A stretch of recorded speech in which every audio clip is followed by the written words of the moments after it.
One morning in 2001, a 26-year-old man named Peter Tyson was going about his routine.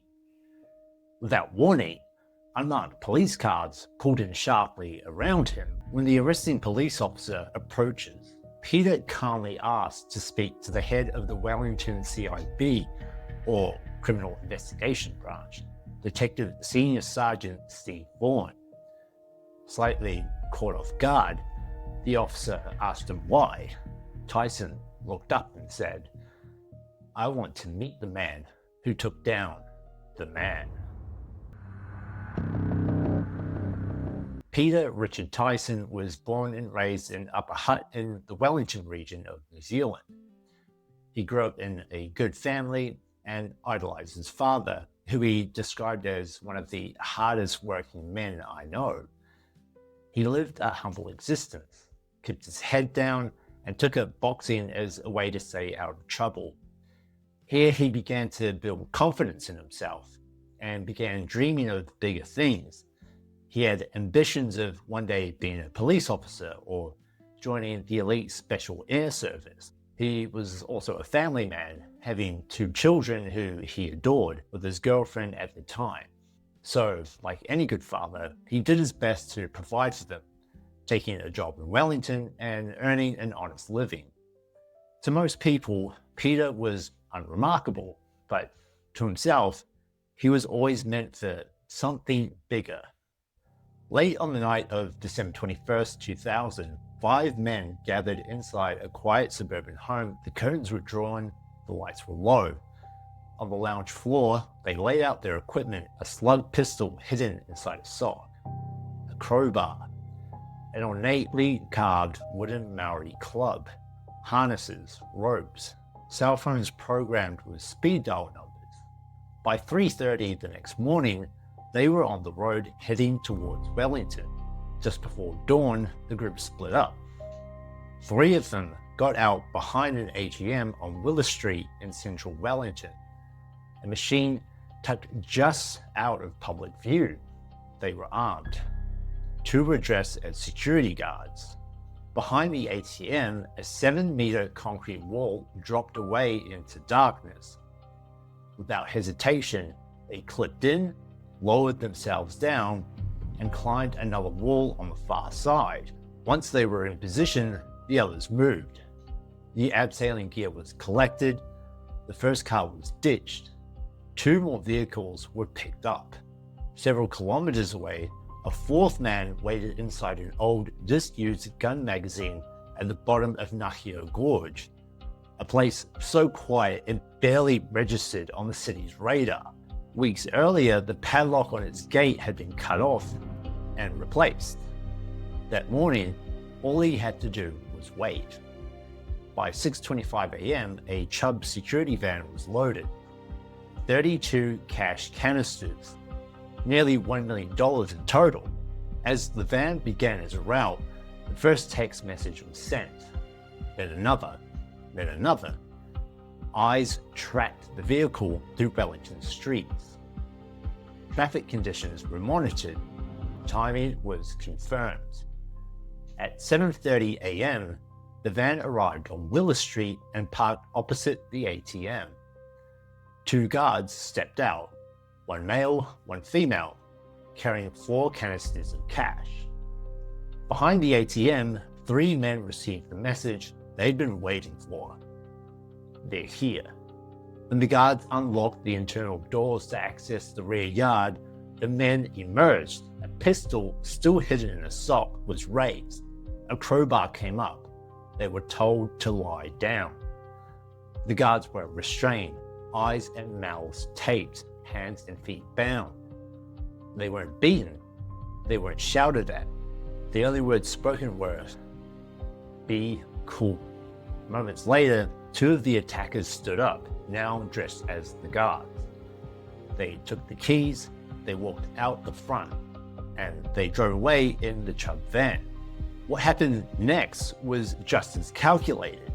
2 accomplices deliberately slowed traffic through Ngaio Gorge, driving just slowly enough to create a rolling blockage in both directions. no one noticed the security van turn off onto a narrow private track. At around 8 a.m., the van arrived at the gun magazine. The gate was opened, locked behind them. The key was thrown away. Inside, the roller door came down. The disguises came off. Cash canisters were smashed open, spilling stacks of $20 notes onto the floor. Backpacks were filled. But there was too much money. Up to $100,000 was left behind in the van. The men grabbed what they could carry and ran uphill to a nearby car park, where 2 more vehicles were waiting. They were meant to head back to the hut. But then a message came through. Police had blocked the motorway north. So they changed the plan. They regrouped at a house in Porirua. Cash was handed out, $10,000 each. And for a moment, it seemed like it had worked. The following night, though, doubt started to creep in. What if they had left fingerprints? Just before midnight, 2 of them returned to the gun magazine. A cigarette lighter was flicked. The Chubb van and the building were set on fire. By the time anyone realized what had happened, the men were already gone. But when police began reconstructing the robbery, they weren't looking at the speed of the escape. They were looking at the details. And the more they looked, the less this felt like a robbery that should have worked at all, because nothing about it was rushed. Not the timing, not the location, not the escape. It was done with surgical precision. When you look back at the robbery, a few key things stick out. It appeared as though the crew of thieves knew the precise route and timing the security guards would follow that morning. They had lookouts positioned at various points along that route to keep track of them. The location of the ATM also suggests it wasn't chosen at random. It was positioned out of public view. No force was required with the guards.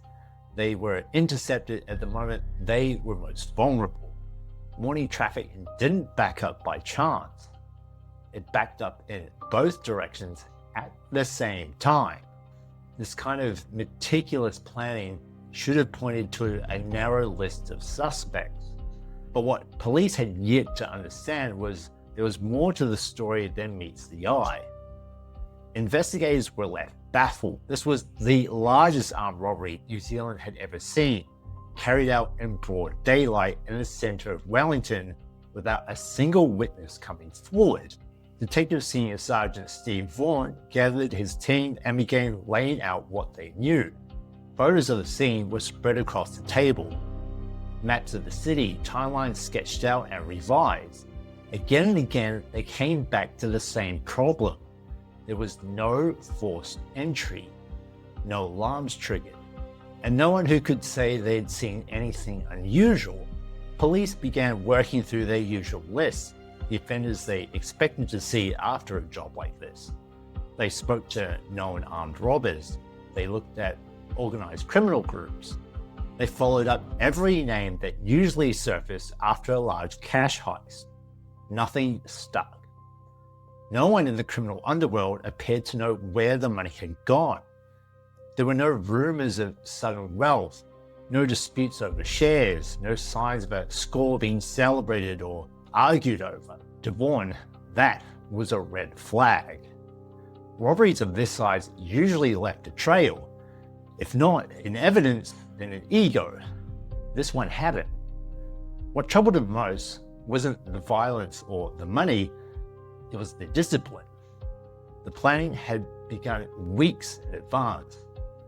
A dump site had been prepared, traffic had been manipulated, a security van had been taken and destroyed, all in daylight. Whoever was responsible hadn't panicked, they hadn't bragged, and they hadn't made a single obvious mistake.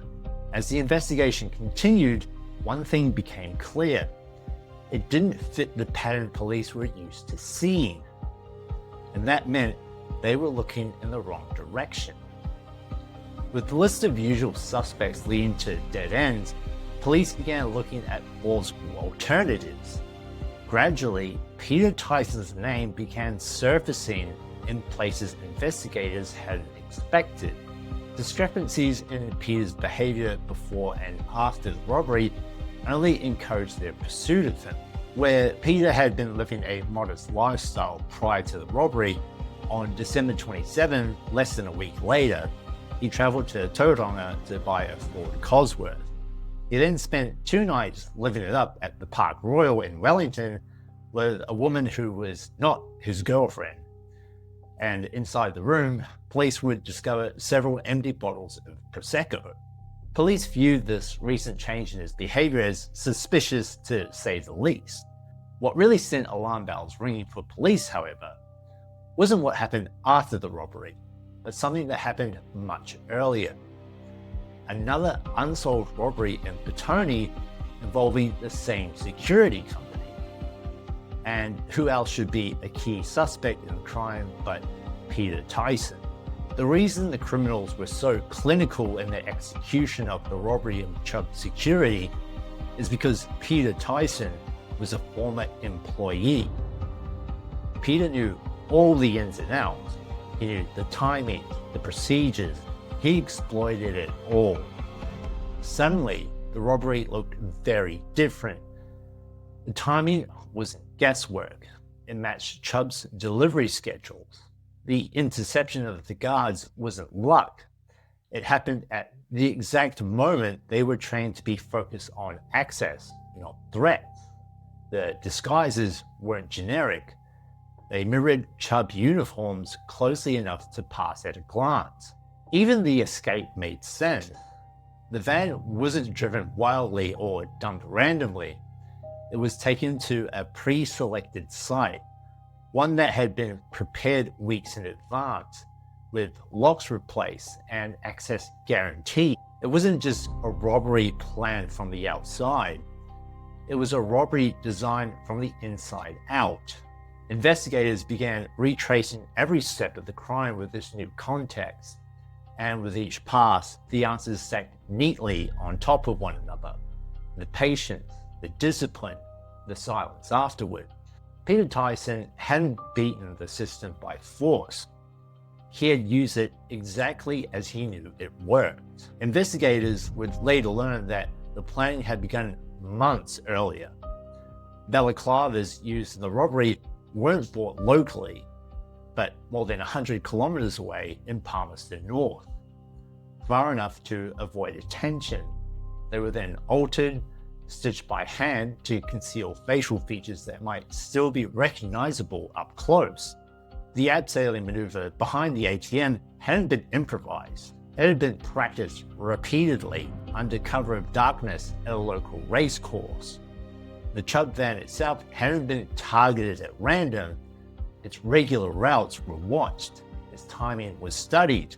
The robbery was rehearsed again and again. Nothing was left to chance. Even the date wasn't arbitrary. The last Friday before Christmas was known to be the most lucrative run of the year, when ATMs were full and cash movements were at their peak. By the time the van arrived on Willis Street that morning, every variable had already been accounted for. On that morning in 2001, police were confident they had their man. What they didn't yet understand was the kind of man Peter Tyson believed himself to be. The line he delivered during his arrest, "I want to meet the man who took down the man," wasn't bravado. It was a glimpse into how he saw the world.